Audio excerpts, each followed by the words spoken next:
Welcome to today's episode of People and Strategy. I'm your host, Mo Fatalbab, President of International Facilitators Organization. People and Strategy is a podcast from the SHRM Executive Network, the premier network of executives in the field of human resources. Each week, we bring you in-depth conversations with the country's top HR execs and thought leaders. For today's conversation, I'm excited to be joined by David Rittof, President and CEO of Modern Management, Inc. Welcome, David. Thank you, Mo. Good to be on your show. Great to have you with us. So, David, you are recognized as a national expert on labor relations. Tell us how you got into this field. It goes back quite a ways, Mo. It was 44 years ago that I joined Modern Management, the organization I now head and lead. But I got recruited from University of Illinois in my graduate program in organizational communication. And the firm at that time, a well-known, largest labor relations consulting firm in the country, traditional labor, focused on traditional labor. And they would win a campaign. They'd help an organization win a campaign with a union. And the organization was looking for what's the alternative. And at the time in graduate school, I was working on something called quality circles, which was a Japanese management technique of decision making among the staff. And I ended up working with one of the partners and wrote 3 textbooks on that, and joined the firm July 1st, 1981. Now, I put this in context. I'm sorry, July 5th, 1981. August 5th, 1981, President Reagan fires the air traffic controllers, and labor took a dive considerably at that point. So I joined right at the time. It was a very tumultuous time among labor people. The best time to start, right? It is. There's a lot to learn and a lot to go through at that time. Absolutely. So, in your current role as CEO and President of Modern Management, what are some of the types of issues that you help companies and HR departments navigate? Well, I'm generally the person they call when a union has started activity at their organization. So they call for assistance in one of two ways, whether it's a consultant to help guide them through the process, normally with the attorney. They always have an attorney involved who's helping coach them through this, but they have a consultant oftentimes that develops communication and strategy for how to process a campaign and go through the petition and walk the organization through the eventual vote that occurs. Just like any election, that's the end result of this. And so I get called upon when that activity generally starts. But that's probably 70% of our work. We also get called in on, how to prevent it in the first place, how to not waiting for the crisis, but what are things we need to be doing so that our employees don't ever think they need a third party to come in and represent them. So, what trends are you currently seeing in unions and labor relations? Well, uh, it's it's getting very acrimonious. It's getting very us against them. It's always been to some extent that, and you go back to the very olden times, meaning the early 1900s, mid 1900s. There were questions of violence in the workplace and all that. It's not that anymore. But I've seen a rise in unions getting much more aggressive than they have in the past. And I think some of that's a simple reaction to what's going on out in the workplace. Union membership is at an all-time low. I mean, it's down, in the 1950s, it was almost 37% of the nation's workforce was unionized. Now it's down to 11%. And if we even look further, it's only 5.9% of private sector. If you take public sector out of that figure, policemen, firemen, postal employees, teachers, those kind of things, if you take them out of that picture, it's only 5.9%. So unions are really in a battle for their survival, because if you see that kind of drop, it's not that the employment has gone down. The number of employees are still there, but unions represent close to only about 14 million people. So when they drop from the numbers they used to have, their only source of income is employee dues. So if you drop the number of employees, their business model is in significantly bad shape. So the aggressiveness has gotten up there. We've seen in the last year or two a significant increase in the number of elections being held. So they're out there campaigning very hard and for good reason for just existence anymore. And they're using things like, I don't know if you've ever seen in DC, probably in DC, you see it more in New York, certainly see it in Chicago, is that inflatable rat that will show up at some business place that is using non-union labor.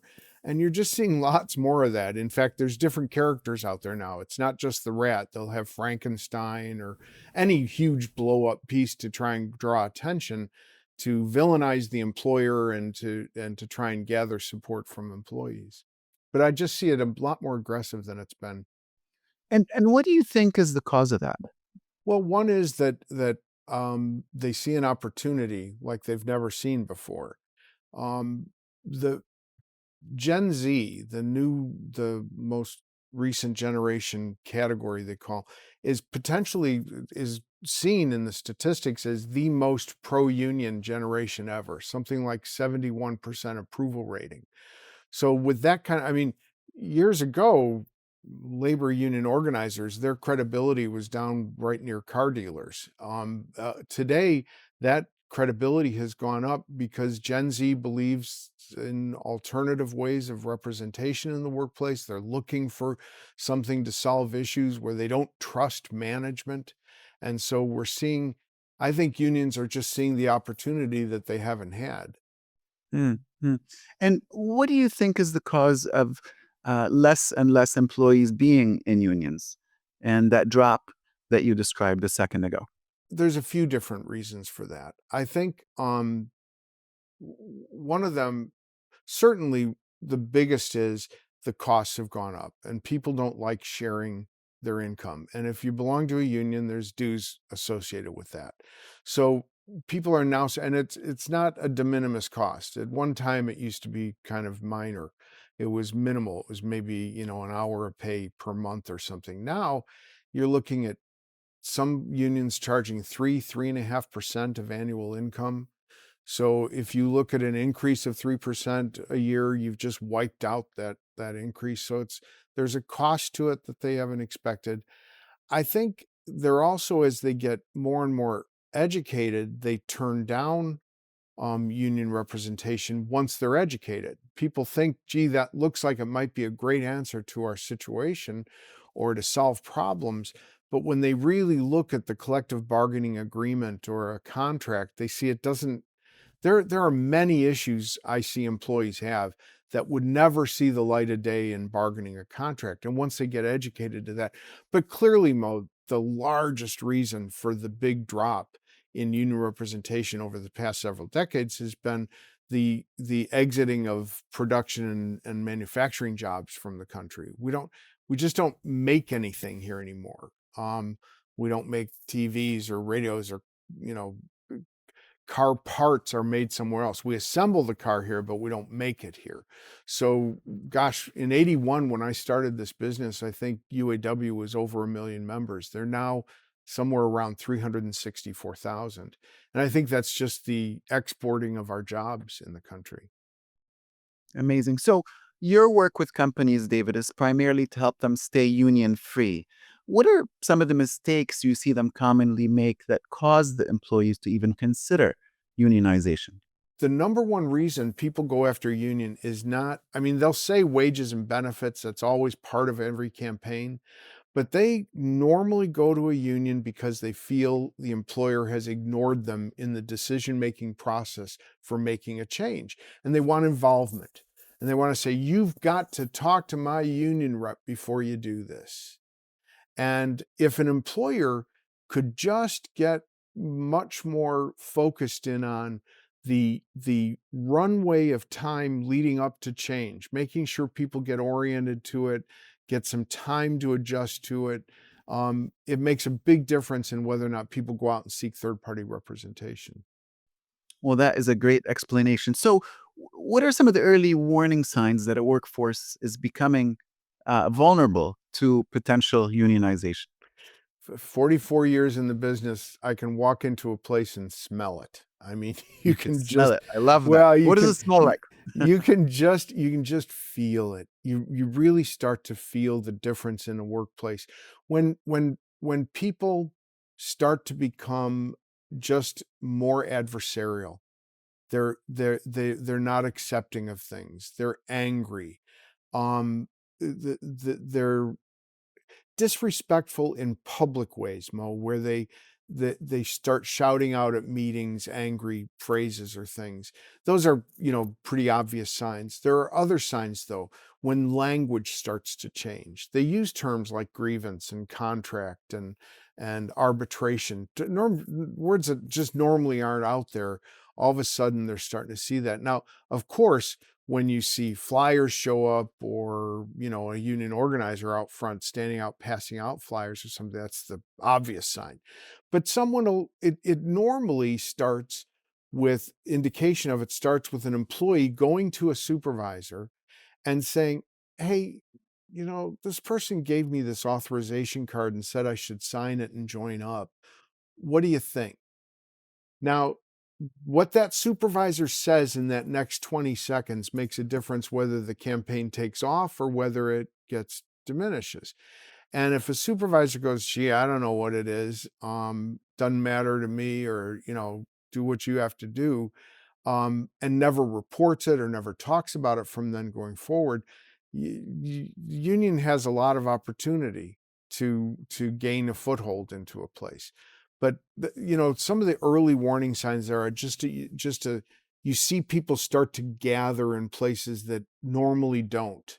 You see gathering of folks out in the parking lot, and you walk up for some reason, you walk by them, and man, they just huddle and shut down and stop talking. Well, Mm, they're not planning your birthday party, I mean, it's very likely there's something awry and they're upset. And those to me are the very early warning signs of union activity. yeah. That's really insightful. Thank you. So, what do you think the role of the CHRO is as it relates to labor relations? Well, as the head of HR, their duty is to establish what the company's strategy is on this at all. I mean, you have to, and well, two big things. What is the strategy? What's our relationship going to be? And secondly, how do I create alignment of everyone around that strategy? So when I say strategy, I can give you a few different examples without mentioning names of clients, but a large production, they have unionized production and maintenance employees. But the union often is going after trying to organize their salaried side, engineers, drafters, designers, those types. Well, that's a very difficult strategy for a CHRO to establish. At one point, they're trying to create a productive and collaborative relationship with the union that represents a large majority of their workforce. And yet, on the other hand, they're trying to say, but not here for salaried employees.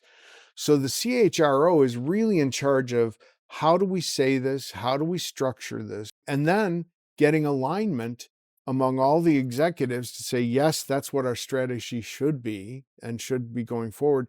And then the third piece of their duty is to make sure that that alignment goes below just the executive team, because the most critical element in all of this is the relationship between the supervisor and the employee.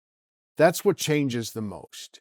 If a union comes in, it's that relationship that becomes fractured the most.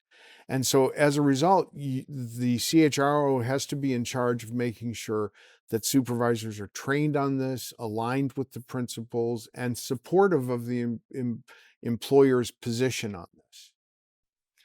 And what else can the head of HR do to help their companies in today's labor environment? Well, as I mentioned that the supervisor is a very critical element, one of the biggest cost-cutting efforts employers have done in the last decade or so is to reduce the number of supervisors. And so where historically the span of control of a supervisor would have anywhere from average was supposed to be anywhere from 12 to 20 direct reports. And if you have 12 to 20 direct reports, you can actually know them, you can understand them, you can accommodate individual differences, things like that. But we're seeing now with some employers where that span of control can reach over 100 sometimes. Now, that supervisor doesn't know 100 people. They're lucky if they know their names. The engagement of the supervisor is as important as anything else.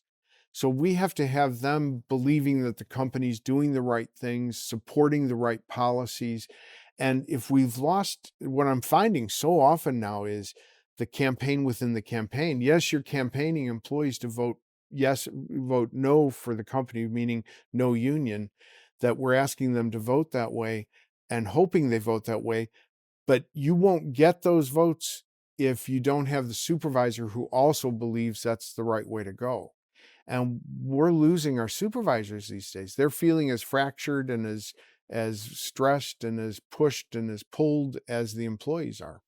So, I know a lot of CEOs who don't think twice about the possibility of their teams unionizing. What do you say to those people who don't think it's even remotely possible? Unions are getting far more creative about who they go after. So if you're in a business or an industry where you didn't used to feel subject to it, they're looking any place where there are non-union people than before. So some places felt rather exempt of it.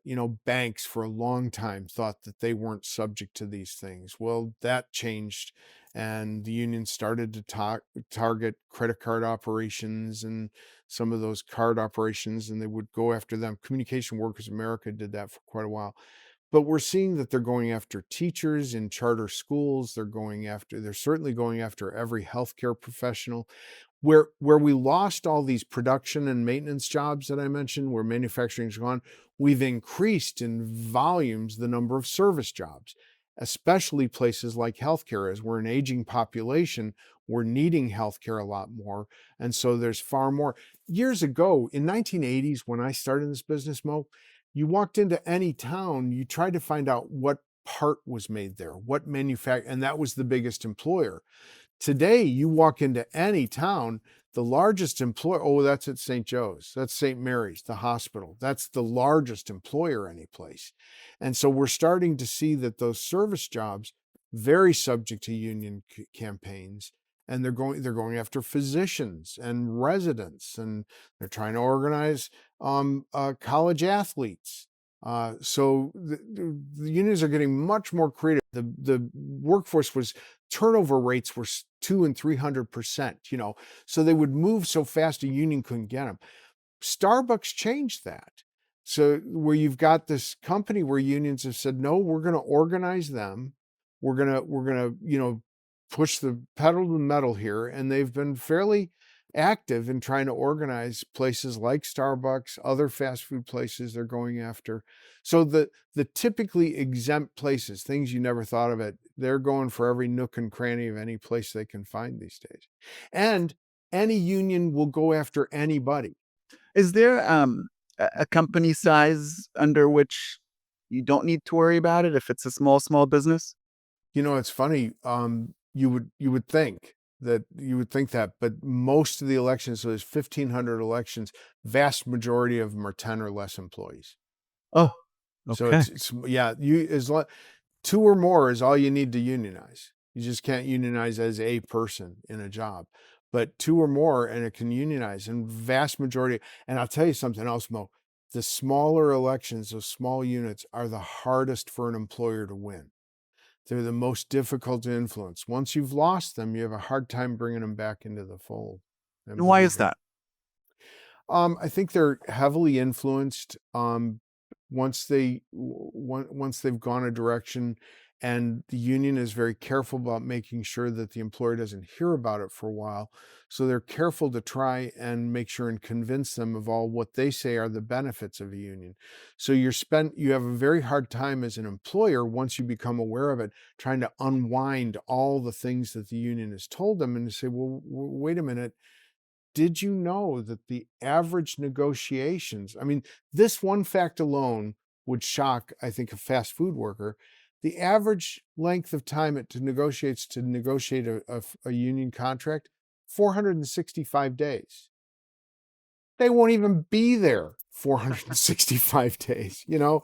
So there are lots of facts that employees need to know and understand as they're making that decision. Now, they have a right to make that decision. We support that right. The National Labor Relations Act, passed in 1935, gives employees the right to go for a union, not for a union. But our firm tries to make sure that employees see both sides. They understand all the facts to it, not just what they're hearing from one side, who has a very vested interest in them voting for them because they'll get income off of it. Is there a downside for employees when they unionize other than the expense that they actually pay out of their check? I think the greatest downside is the sameness that is required under contracts.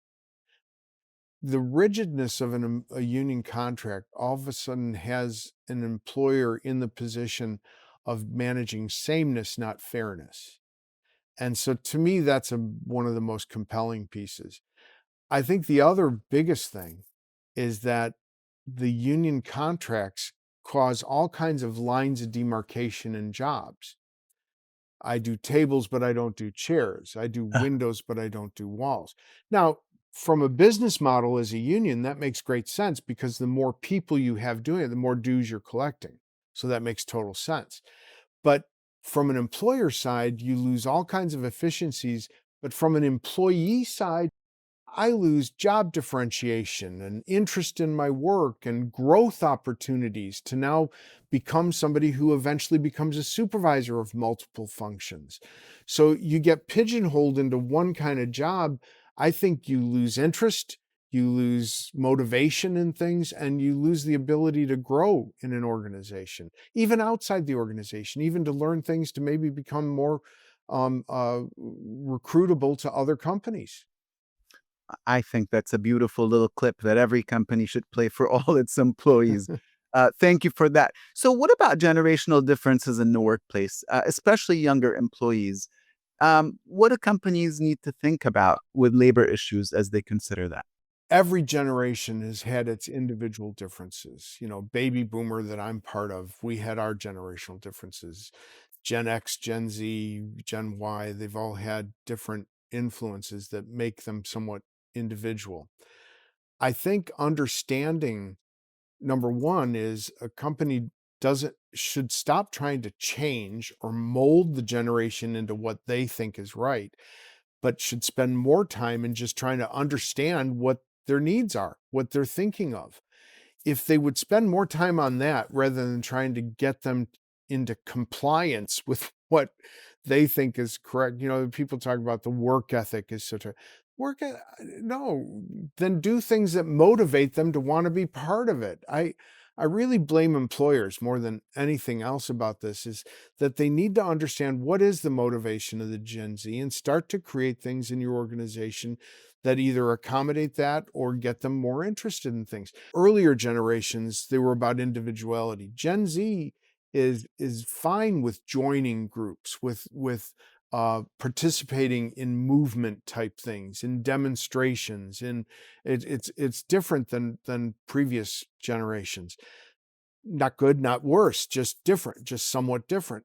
Well, if that's the case, then we should be creating those kinds of activities and talking about where the company is concerned about the environment and what they do to be concerned about the environment. Talking about things that help them understand what they need to be doing to secure their future. And that's stop talking about pension plans because they're not interested in that right now.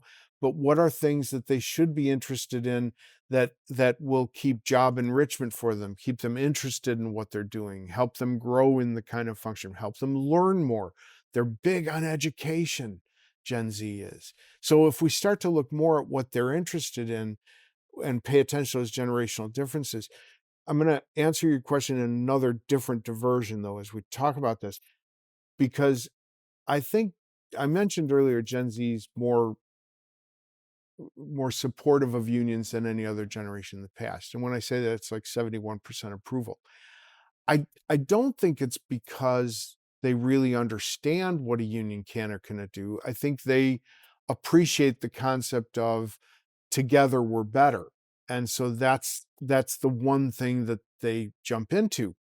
But they're also unaware of the downsides of unions. So one of, I mentioned earlier job differentiation and, dues and things like that. There's also, when you look at what it means to belong in a union, potential for a strike. Because we're now down to 5.9% of the nation's private sector workforce, Gen Z has never been in a union. Maybe their granddad was, because it dates back to the 50s. But currently, very few have any personal experience with it. And so when you don't have personal experience with it, you say, well, gee, let's try it as an option. Maybe this will do it. And participating in the union doesn't mean you're going to be sitting at the table and bargaining. They don't let employees anywhere near that table. But I think Gen Z think it's going to be a group of them all sitting down with a group of managers and they're going to hash it all out. That isn't the way even today, that isn't how collective bargaining works. And what is one thing you wish more CEOs understood about labor relations right now? I think that it's in such a state of flux because the National Labor Relations Board right now is highly dysfunctional because there's only 2 members on it, and they're the big decision-making body over policy and what you can and cannot do and all those things. So I think what a CEO should understand is that there needs to be attention for everything from their policies and procedures within their organization and matching what Washington is now starting to do, because it's a moving target. CEO needs to recognize it's a moving target, and they need their HR, CHRO given the opportunity and the express need for them to follow these nuances and these changes and to stay abreast of it. A decade ago, changes didn't come as fast as they are right now. Right now, it's just in such a state of flux. There needs to be some attention to that. Second thing is, if they would just dedicate more resources to engaging the first line middle manager of employees, if they would train them, develop them, provide recognition for them. That middle manager has the toughest job in the country. They've got to take the dreams and wishes and vision of the company and express them in such a clear, cogent, compelling manner. Employees embrace it. And then they've got to take the issues and hurdles and hassles the employees face and communicate them to the executives in such a clear, cogent, compelling manner they get the resources to do their job. My hope is that CEOs would recognize that that's a very, very difficult job and toss the resources toward that to support them, make sure you have enough of them, and engage them as much as possible. Excellent advice. Last question, David. What is one piece of advice that has shaped your work or personal life? To control the things you can control. Focus in on the things that you can, that you have an ability to work on. If every day everybody just focused in on what they can work on, we'd be a much more productive. But I think we get caught up in things that we can have no influence on or nothing that we can do about. That I think the advice that has most shaped me is work on what you can work on. Sage advice. Thank you so much. And that's where we'll end it for this episode of People and Strategy.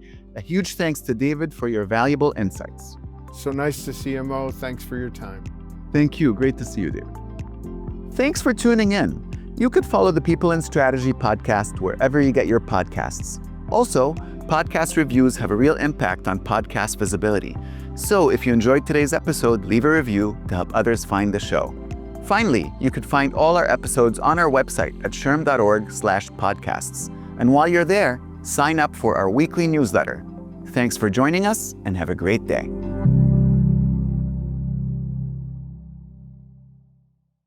SHRM.